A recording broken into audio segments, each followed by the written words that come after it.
Hoy seguimos aquí en el canal del escritor, sus fantasmas, los libros y la noche. Y hoy me he traído a la biblioteca un cómic que yo tenía, que me trajo mi padre de los barcos. Mi padre, cuando llegó a barcos de pasaje, pues eran barcos de pasaje donde tenían libros, y los que estaban rotos, pues cogía algunos y me los traía.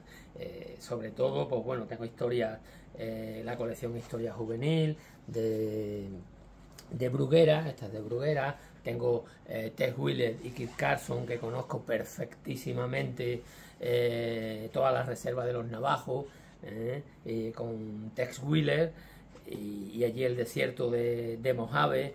Y bueno, tengo hazañas bélicas, tenía el Capitán Trueno, Jabato, pues muchísimo. Yo aprendí a leer en los cómics que me traía mi padre de los barcos, pero este es uno de ellos el que yo le tenía especial cariño, porque bueno, era de Lawrence de Arabia.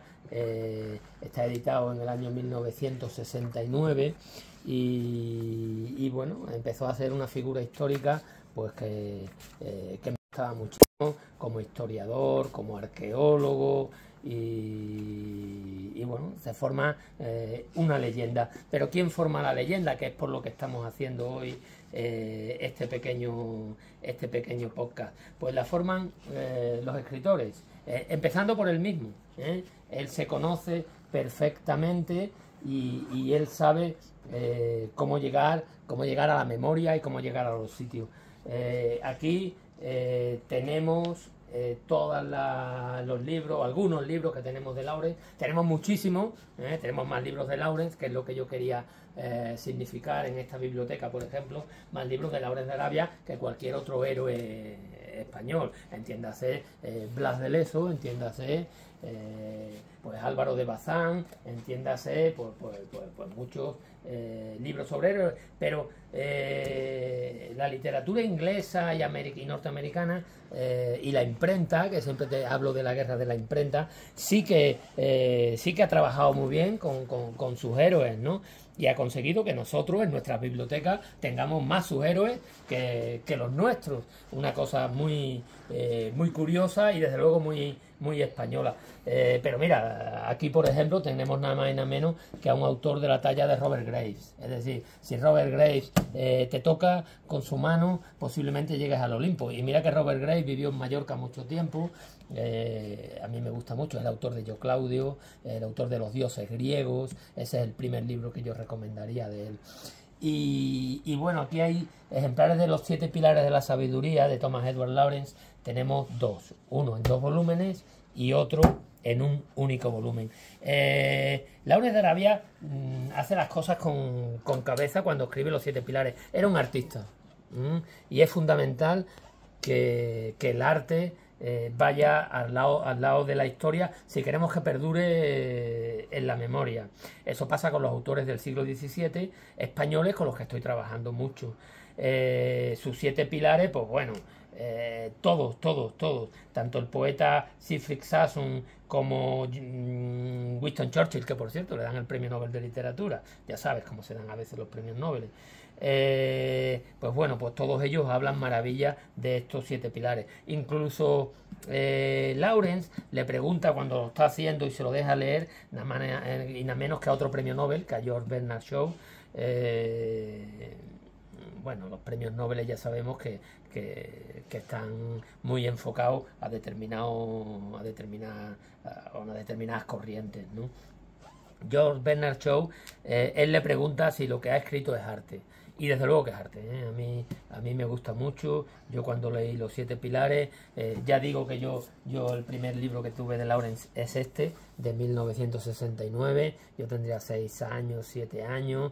Bueno, mi padre me lo trae pues en el 72, 73 o 74, que es cuando ya él deja barcos suecos y deja los barcos de los carboneros y los butaneros y tal, en los que navegaba, y va a un barco de pasaje a Transmediterránea. Y de ahí es este libro. Le faltan algunas páginas, pero bueno, a mí mientras saliera en camello, yo lo primero que hice cuando llegué al desierto fue montarme en un camello y creerme Lawrence. Este libro tiene una cosa muy particular, que que yo siempre pensé que Lawrence de Arabia, porque Lawrence de Arabia es traicionado, no solo él, el Jerifal Hussein y sobre todo su amigo Faisal, ¿no? Lo que es el rey Faisal, que era el tercer hijo del jerife Hussein, ¿no? Ellos son traicionados, luego, bueno, ingleses y franceses ya sabemos cómo trabajaron en Oriente Medio y lo que hicieron, y Lawrence de Arabia está totalmente en contra tanto de los tratados a Picot como de todo lo que hacen los británicos ahí. Por eso es un héroe, ¿no? Los héroes suelen ser gente al final solitaria, traicionada, con un carácter poético que es muy, muy necesario. Si no tiene ese carácter poético, difícilmente pase pues bueno, la memoria, como ha pasado Lawrence de Arabia y como tenemos aquí tantos libros. Pero lo curioso es que yo siempre pensé que fue asesinado por el final de esta colección, ¿no? No sé quién hizo la traducción, porque esto es de Elliot Dooley. Termina diciendo los dos últimos párrafos, para no alargarme, dice: las más absurdas suposiciones se hicieron respecto a tales misiones de Lawrence de Arabia, fruto de mentes calenturientas o de periodistas ávidos de nombradía. Llegó a decirse que servía como consejero a Mussolini, a Hitler, a los soviets. Lo más absurdo parecía digno de un personaje tan extraordinario como Lawrence. La realidad fue que Lawrence pereció en aquel accidente de motocicleta y que su cuerpo fue enterrado en Moreton. Pero por encima de esas realidades estaba la necesidad de la gente, incrédula de tanto admirarlo, que se resistía a admitir que el legendario rey sin corona de Arabia hubiese fallecido de accidente como un simple mortal. Como lo que era, pese a su gloria y a su destino singular. Es decir, que la idea de que Lawrence pudo ser asesinado por servicios secretos británicos, pues bueno, queda aquí en el aire. Aquí hay que es una de las cosas que yo siempre he pensado que tenemos que escribir. Es decir, esto está escrito por el teniente coronel Bagot Glubb. Es un teniente coronel que le encargan la escritura de lo que hacía Lawrence allí, y esto lo va amplificando. El libro más antiguo que tenemos de Lawrence, ya digo que tenemos mucho porque bueno, ellos se encargan de vendérnoslo y nosotros de comprarlo, es este de aquí, que es de 1941 de Howlett Thomas. Y así nacen los héroes, y así nacen la memoria, nacen con el arte y nacen con los libros. Se han hecho muchísimos libros sobre Lawrence de Arabia, unas veces pagados, otras veces sin pagar, pero lo que sí es cierto es que consiguieron convertirlo pues en lo que es, pero a todos los niveles. Es decir, uno se va, por supuesto, al Cairo y encuentra muchos libros de Lawrence. Se va a, bueno, los sitios que yo he podido estar, se va a Líbano y encuentra libros de Lawrence de Arabia, se va y asombra la llegada, y por supuesto los 7 pilares de la sabiduría están en todas las bibliotecas del mundo, en todas. Es una de las cosas que todos tenemos manía, y una de las mías es esta. Pero de todas maneras, para que sigamos viendo cómo se crean los personajes históricos a través de una biblioteca, pues también he estado mirando los libros que tenemos aquí, pues de Alejandro Magno, y tenemos cientos. Entonces uno piensa que desde el siglo III antes de Cristo, donde vive Alejandro, veía el mismísimo Aristóteles. Claro, si tu padre te pone de profesor a Aristóteles, pues terminas teniendo la inmortalidad de una manera o de la otra. Nadie duda que fue un gran conquistador, nadie duda que fue un hombre adelantado a su época.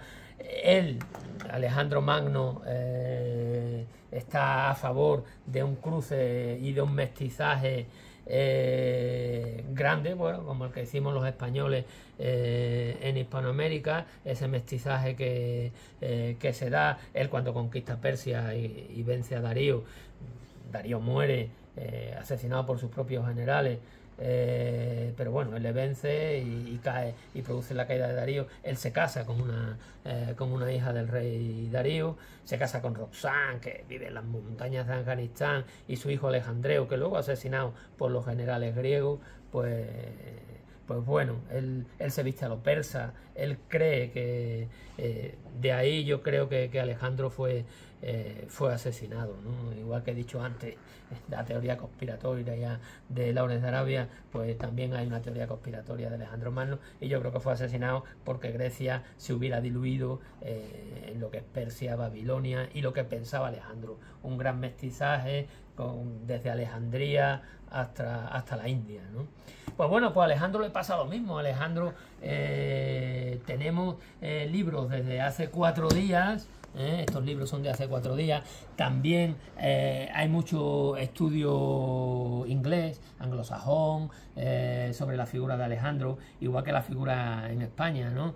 Yo he tenido la suerte de escribir un muy historia sobre las victorias de los tercios españoles, que he coordinado gracias a Carmen Zabalete, la directora de Muy Historia, que bueno, decidió confiar en mí y en Manu Pérez Villatoro, que trabaja en el Cultural del ABC para la coordinación, y 3/4 de lo mismo, ¿no? Es decir, solamente con la escritura, solamente con la creación de libros, pues aparecen este tipo de figuras, porque si no se hubieran perdido, pero tiene que ser continuo. Es decir, en el siglo III hay un autor griego que todavía dice: perdonadme, pero voy a escribir otro libro de Alejandro. Bueno, pues en el siglo XXI el premio Planeta penúltimo pues hablaba de Alejandro el finalista, ¿no? Las ediciones Ejército, por supuesto que hablan de Alejandro en los orígenes de la guerra, ¿no? Desde la Edad de Piedra, Alejandro Magno. Yo creo que este tipo de trabajos hay que mantenerlos, dentro del ejército, y luego por supuesto que vengan autores de primera magnitud a hablar como Geoffrey Parker, que es el que fija el camino español, las guerras de Flandes, los tiempos de Felipe II, que con Geoffrey Parker he tenido la suerte de poder tener un artículo en el Muy Historia especial, Victorias españolas de los tercios. Él ha querido escribir, es un gran especialista de los tercios, y es una suerte también que estos británicos pues hayan querido, hablo de Paul Preston con sus biografías, hablo de Ian Gibson, he leído muchísimo la muerte de mi adorado Federico García Lorca por Ian Gibson y por otros autores, y desde luego no dejo ninguna teoría fuera, ¿no? Pero, y sobre todo Félix Grande, que es el que persigue, que también está ahí ese libro de Félix Grande, cuando habla de la muerte de Federico y de la intervención de mi adorado, y lo digo con esas palabras, Luis Rosales, que lo he llevado siempre conmigo en todas las misiones. Entonces, también crean la figura de Alejandro Magno. ¿Y quién lo crean? Pues estos libros, son libros de siempre, de toda la vida. Aquí el libro más antiguo también es de 1880 y algo, y esto en España solo ocurre en un tiempo y en una época, que es en el que estoy trabajando ahora, que es en el siglo XVII. O sea, tenemos miles de libros, y cuando digo miles, en esta biblioteca hay 44.000, tenemos miles de libros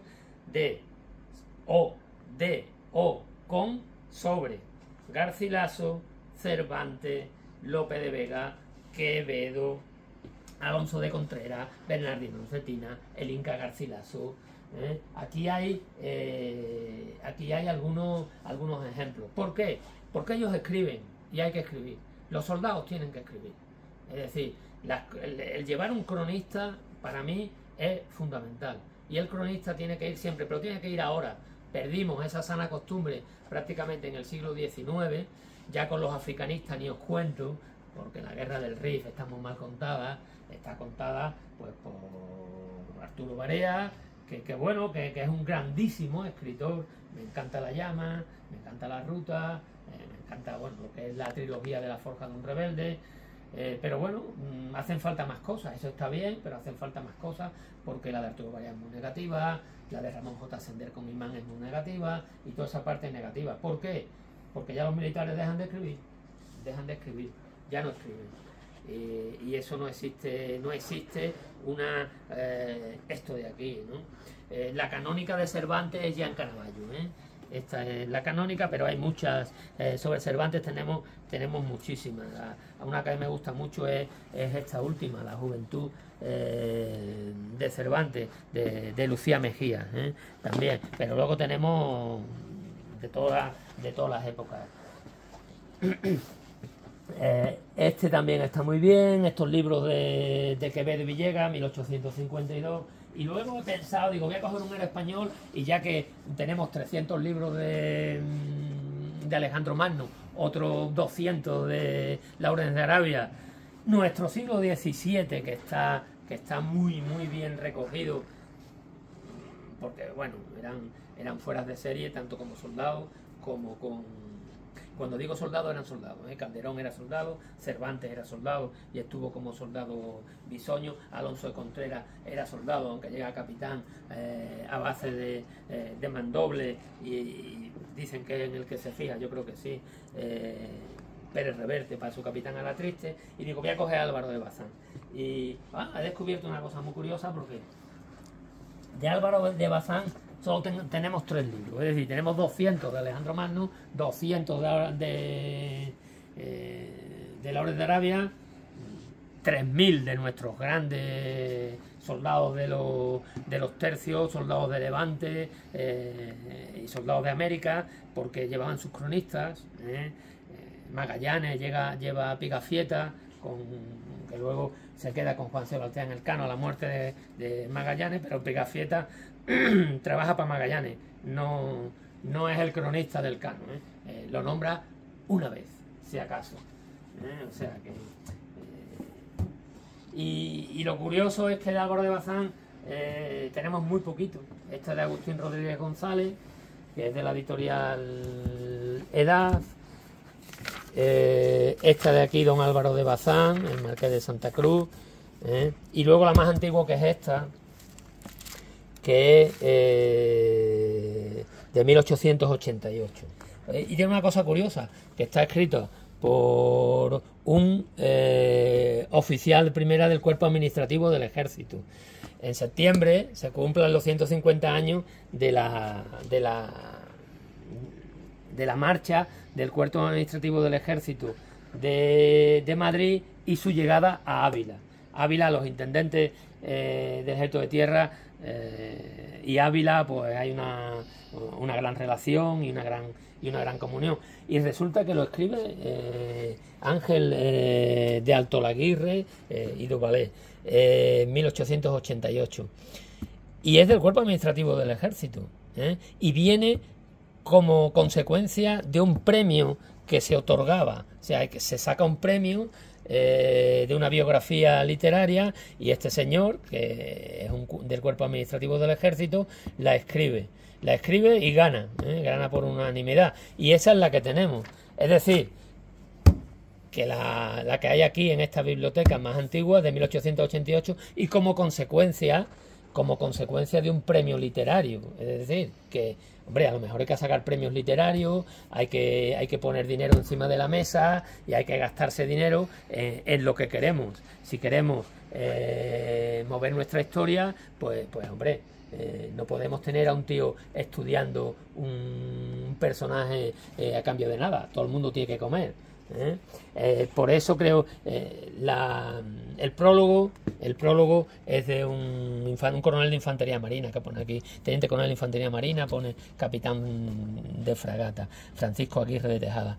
Pero me ha resultado curioso que sea del Cuerpo Administrativo, cuando estoy haciendo un vídeo, además un vídeo de época, con guión de Manolo López, guión y dirección, y que ha tenido bien contar conmigo el Cuerpo de Intendencia, porque bueno, soy intendente, no puedo evitarlo, y y aparece aquí. Pero sin embargo de Álvaro de Bazán tenemos esta, que bueno, que este señor pues, tiene las limitaciones literarias que tiene, y a partir de aquí sí que se podía hacer. Es decir, si en vez de él, lo coge Robert Graves, lo coge Geoffrey Parker, lo coge, pues la cosa cambia. Y luego los autores españoles, ¿no? Que el siglo XIX y el siglo XX, los literatos españoles, pues bueno, es un siglo muy complicado,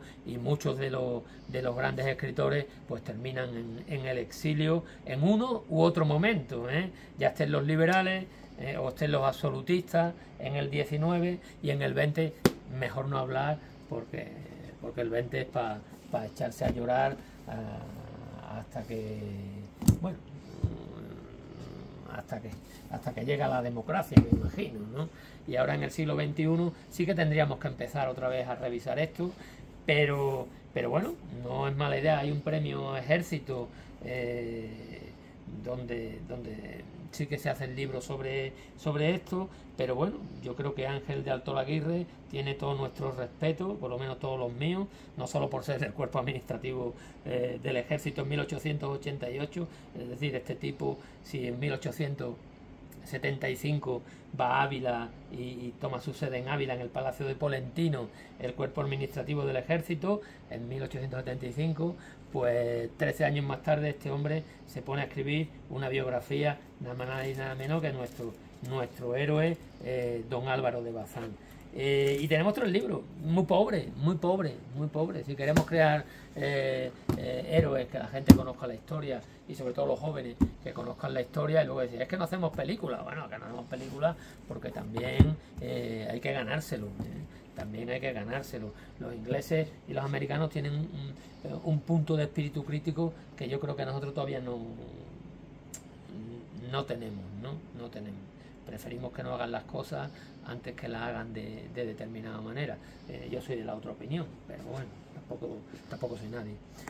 Pues esto es lo que quería hablar hoy. Hoy venía con Lawrence de Arabia, una figura que a mí me encanta, y hemos terminado con don Álvaro de Bazán, el cuerpo administrativo del Ejército, y yo voy a seguir pues con todos estos, con todos estos, de todos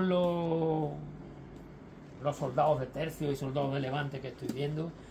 Hombre, ¿con cuál me quedaría? Cada uno, son todos muy diferentes, cada uno tiene, pero con lo que me quedaría y con lo que estoy trabajando es que nada es lo que parece, nada es lo que hemos estudiado. Miguel de Cervantes, con sus memoriales de Argelia y con sus memoriales de Madrid, pues bueno, él trabaja también para él, tiene sus intereses. Garcilaso, que contar, cuando su padre, la familia de los Lazos de la Vega, pues bueno, pues también tiene muchos intereses. Lope de Vega es el amante total, ¿no? Que hasta en Lisboa, estoy viendo, me he dado cuenta que recién casado se va a Lisboa, dicen, no está, lo dice él, lo cuenta él, en la Filomena, que bueno, que incluso tiene una aventura allí con una chica lisboeta, y lo cuenta. Y bueno, Quevedo es nuestro espía por excelencia. Cada uno tiene su... Pero bueno, si me tengo que quedar con una muerte, me quedo con la batalla de Alcázar-Quibir, y ese encuentro, pues nada menos de Judel Pachá, Diego de Guevara, allí en la batalla de Alcázar-Quibir, luchando, pues bueno, en el bando contrario, por el sultán Abdelmalik. Y nada, esto es hoy el podcast, y espero que os guste, y poco más hay que contar.